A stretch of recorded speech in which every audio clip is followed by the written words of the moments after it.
میں نے وہ جو ہماری جو میٹنگ ہوئی تھی اس سے پہلے وہاں پہ اسلام آباد میں، جی میں کہتا ہوں ان کا سیاسی ماحول وہاں پہ ہے ہی نہیں. جہاں سے آپ ڈپریس لوٹے سے. میں نے آپ سے کہا تھا میں ڈپریس لوٹا ہوں. کوئی عقل کی بات، کوئی سیاست کی بات کہ ایسے ہو، وہ ہے ہی کوئی نہیں. کوئی ڈپریشن کا علاج نہیں کرتے یہ؟ حکومتی محلوں میں تو بڑا علاج ہوتا ہے. کوئی نہیں جی، وہ بس ایسی باتیں ہیں ایسے. ہاں وہ خاور صاحب بھی کچھ کہہ رہے ہیں، مطلب یہ آپ پتہ نہیں کن کے جنگل میں آ گئے. میں صحیح کہہ رہا ہوں. عمران خان جو ہے اب یہ ایک زیادتی نہیں کر رہے، وہ ایک بیماری بن گئے. مطلب وہ کوئی وہ صحیح کام کر ہی نہیں سکتا. مطلب ایسے کرسی کی گئی ہے. بھائی بڑے بڑے اکابرین ہوتے ہیں، ہار جاتے ہیں. چرچل ایک دفعہ پارلیمانی الیکشن اپنی سیٹ ہار گیا تھا، لیکن ان کی سیاست ختم نہیں ہوئی. اور بڑے بڑے ہوتے ہیں. جب آپ کہیں کہ یہی ہے، مطلب ان کی تو زبان سے یہ لگتا ہے کہ یہ ان کی کوشش یہ ہے کہ 111 بریگیڈ ہے.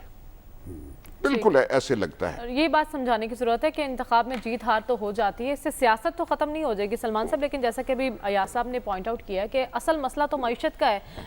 کل عدم اعتماد کامیاب ہو جاتی ہے، ناکام ہوتی ہے، اس کے بعد کا منظر کیا ہوگا؟ اور جو شہباز شریف صاحب کا ذکر ہو رہا ہے کہ وہ آئیں گے قائد ایوان کے طور پر، ان کے پاس فارمولا ہے معیشت کو سنبھالنے کا؟ جو ایاز صاحب بات کر رہے ہیں یہ پوری سنجیدگی سے کر رہے ہیں، کہ کوئی کسی کی مخالفت میں کر رہے ہیں. آخر یہ پولیٹکس کا حصہ رہے ہیں، وہ رکن اسمبلی رہے ہیں. سلمان صاحب دیکھیں میں اس میں خطن میں دل سے یہ بات کر رہا ہوں کہ وہ جو بات کر رہے ہیں خاور صاحب اسے سمجھیں.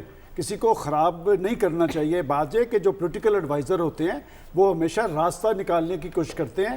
پروفیسر صاحب نے بھی بات کی کہ ان کے پاس ابھی بھی پولیٹیکل آپشنز موجود ہیں.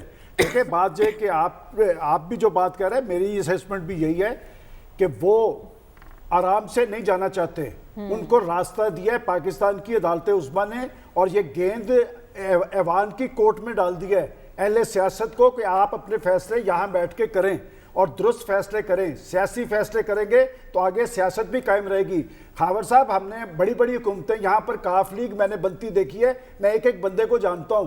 اور یہ تحریک انصاف کی پہلی پریس کانفرنس میں میں موجود تھا. اور خان صاحب نے جب واپس آنا ہے تو ہم نے ان کو سنبھالنا ہے، اس لیے کہ اپوزیشن ایک ایسٹ ہوتی ہے. ہم بار بار یہ نہیں کہیں گے کہ پرائم منسٹر صاحب نے یہ کر دیا، پرائم منسٹر صاحب کے پاس یہ فارمولہ موجود ہے، پرائم منسٹر صاحب سے بھی بڑی امیدیں اور توقعات قائم ہیں. جرنلسٹ کا یہ کام نہیں ہے. جرنلسٹ کا یہ کام ہے کہ آپ کے اندر یہ خامی ہے، یہاں پر آپ ویک ہیں، یہاں پر آپ لوگوں کو ریلیف نہیں دے پا رہے. اور حقیقت یہ ہے کہ جتنا انہوں نے پاکستان کے اندر چور اور ڈاکو کی گردان کی اور سیاسی مخالفین کو دیوار سے لگانے کی کوشش کی، میں مسلسل یہ آپ کو یہاں کہتا رہا کہ وہ دراصل سیاسی مخالفین کو دیوار کے ساتھ نہیں لگا رہے، وہ آئسولیٹ ہو رہے ہیں.